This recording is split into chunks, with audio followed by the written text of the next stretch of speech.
It's really, though, two boots. It's this black boot right there that you see, but inside it is this sort of...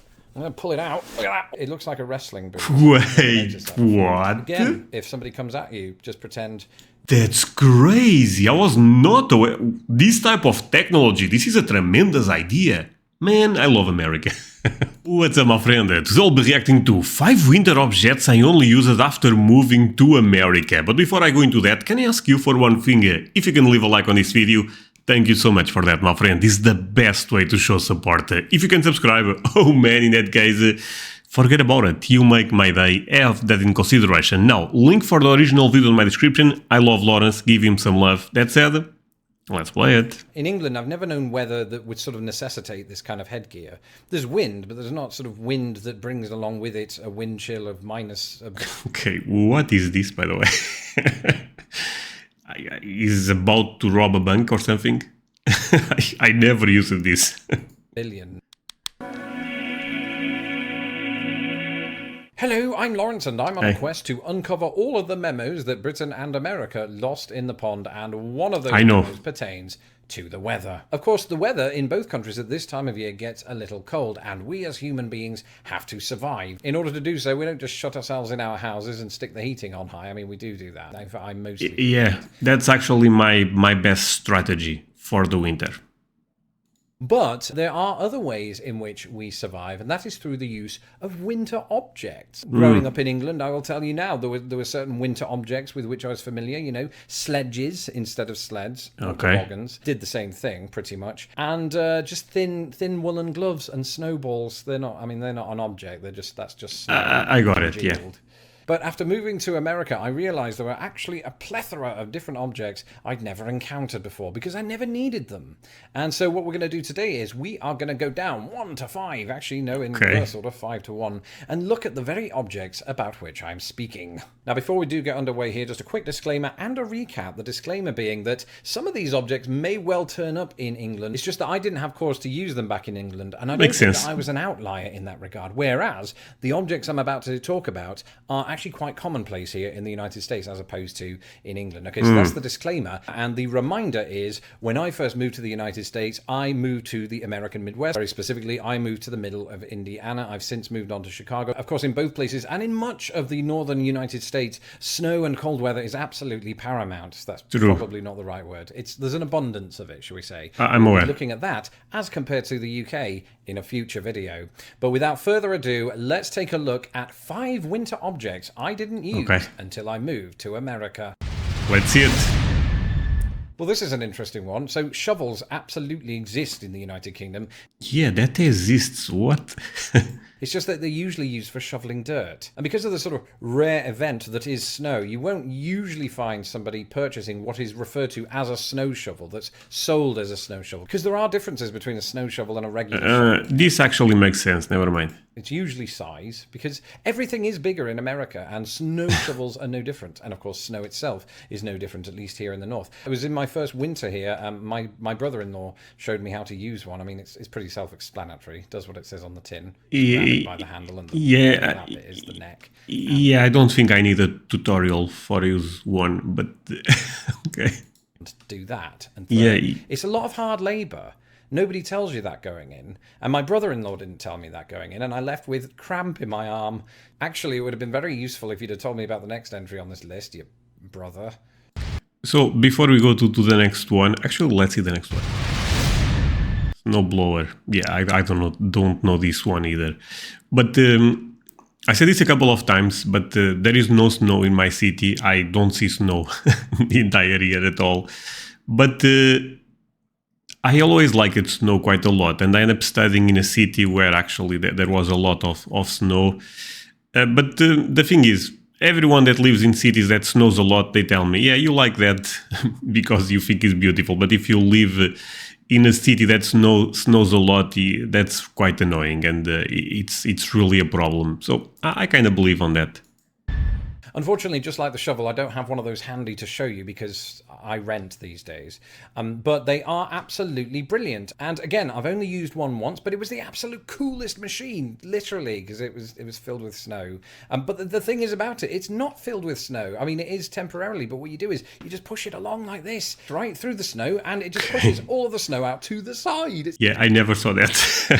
It's a bit, usually hits family members, brother-in-laws specifically. Oh, that's great. I did apologise at the time, and I still haven't spoken to him since. But they are absolutely amazing. We just don't have cause to use them much in the UK. You may see members of the council using them, but not actual human beings. So that was quite a revelation to realise that a lot of people had snowblowers just hanging around in their sheds. So okay, that I admit, this one I would never guess.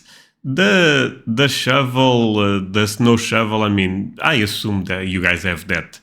But here I don't think we have that even in cities with snow. We have a normal shovel, but I guess you can call that a snow shovel. But this one I was not aware at all. The snow blower, right?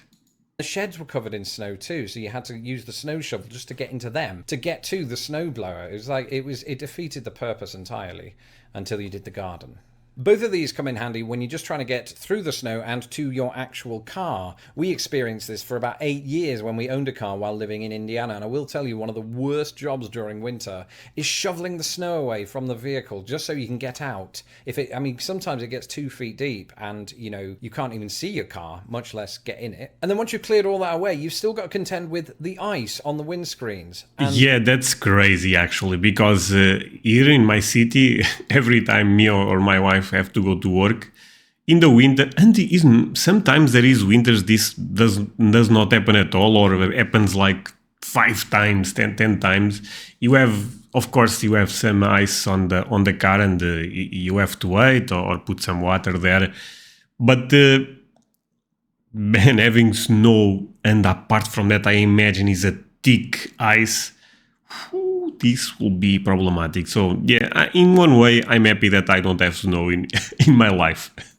You can either turn on the car, heat it all the way up, and just sit for an hour until it all melts. That's not happening. Or something else you could do if you were in a rush, which was me most days because I slept through my alarm, is you could scrape all of that ice off with what is known as an ice scraper.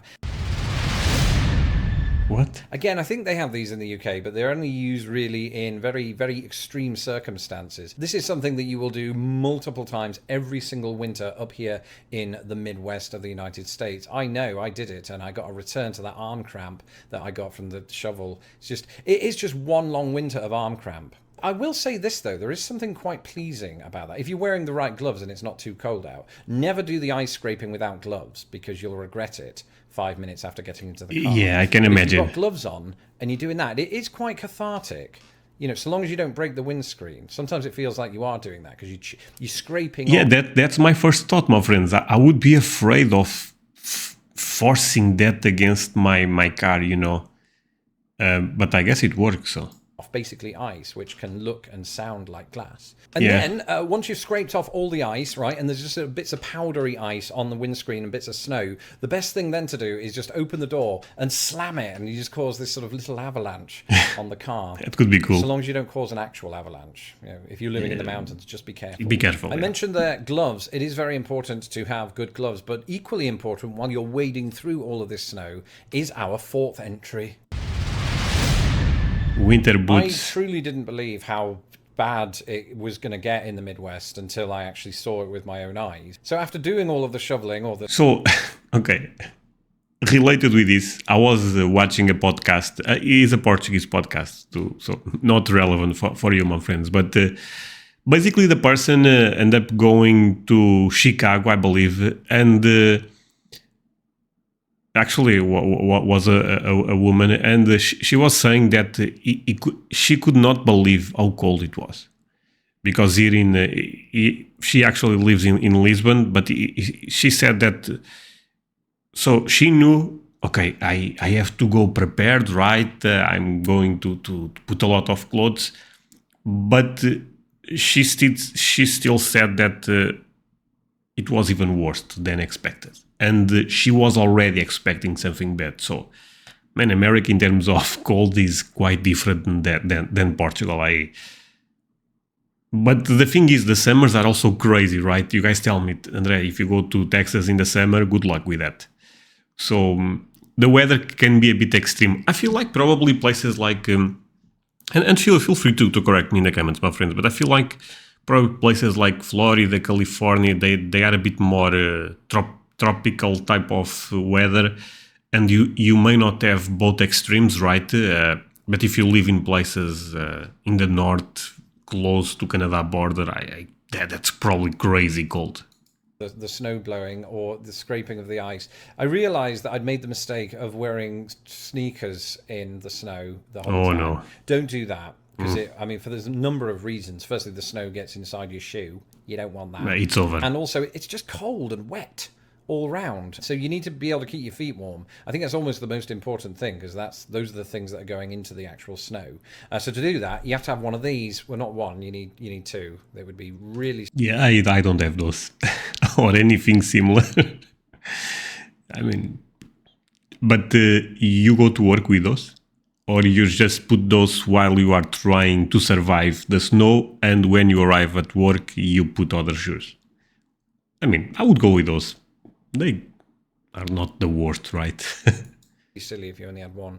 It's a boot, but look at it. It's bigger than Jesus, me. that's big. And I have to get inside this. It is, you do feel protected. I feel like a foot soldier when I'm wearing this. And I do have another one just for the record. It's right here. Sorry, they've not been cleaned since last winter. I assume you had the pair, but okay.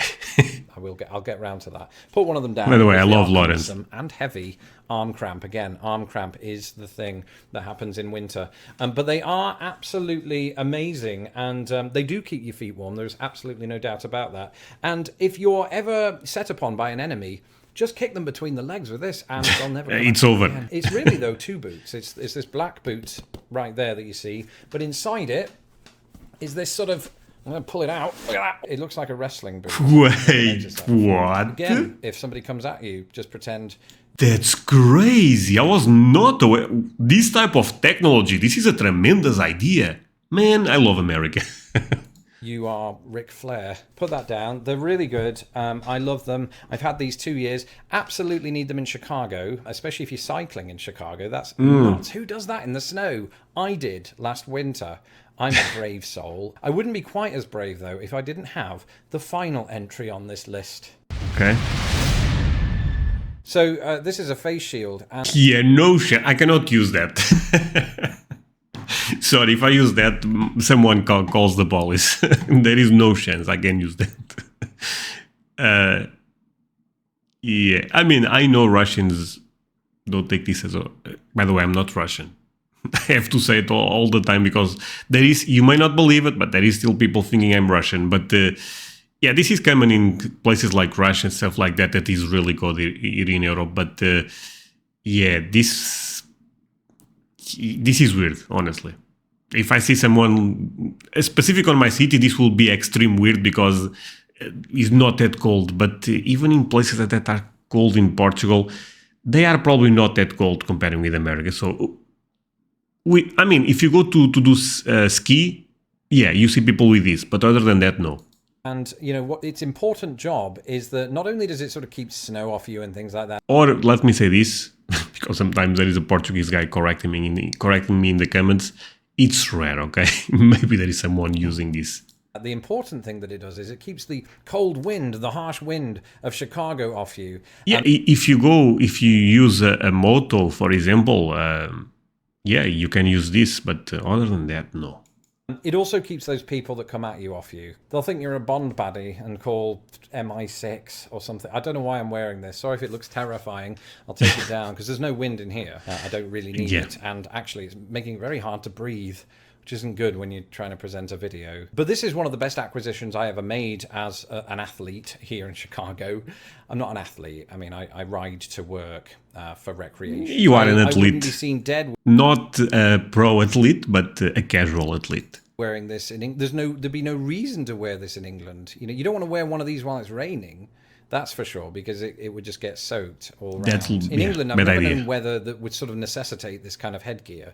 There's wind, but there's not sort of wind that brings along with it a wind chill of minus a billion. I'm trying to think of a scenario in which you would need it. It doesn't quite go with the tweed hat. But I absolutely love it on me. My wife loves it on me. I don't. What do you mean you don't? That's it for this episode. Thank you for joining me here in this new year. No live stream tonight, as we would normally have on a Friday, because I'm currently out in the winter weather, probably wearing this as we speak. New year, but same instructions. If you haven't had a chance to do so, please subscribe to Lost in the Pond by clicking my little bell. It's not that, it's just regular size. Everybody has the same one. And a big shout out to all my patrons, without whom none of this would be possible. From the writing to the research to the Bond baddie credentials. Okay. I thought this was a great video again. I mean, Lawrence, Lost in the Pond always makes really, really cool stuff, and I love to react to their content. And as long as you guys keep supporting, leaving the like, I will do it more. That said, yeah, winters, a lot of this I cannot relate, as you guys can imagine, because one thing that Portugal have that is quite amazing is the weather. I mean, for example, today it's cold. But comparing with what you guys suffer is nothing, you know. So yeah, and that's it for today, my friends. Hope you end up enjoying this video. If that's the case, do not forget to leave a like. Also consider to subscribe if you are new to my channel. And also let me remember you about one thing. I have a Patreon community. I put videos there a bit earlier than I put on YouTube. So if you want to support me and have access to early content, go to my Patreon. I will leave a link on my description. Take a look at that. You can also scan the QR code you'll be seeing here. And that's it.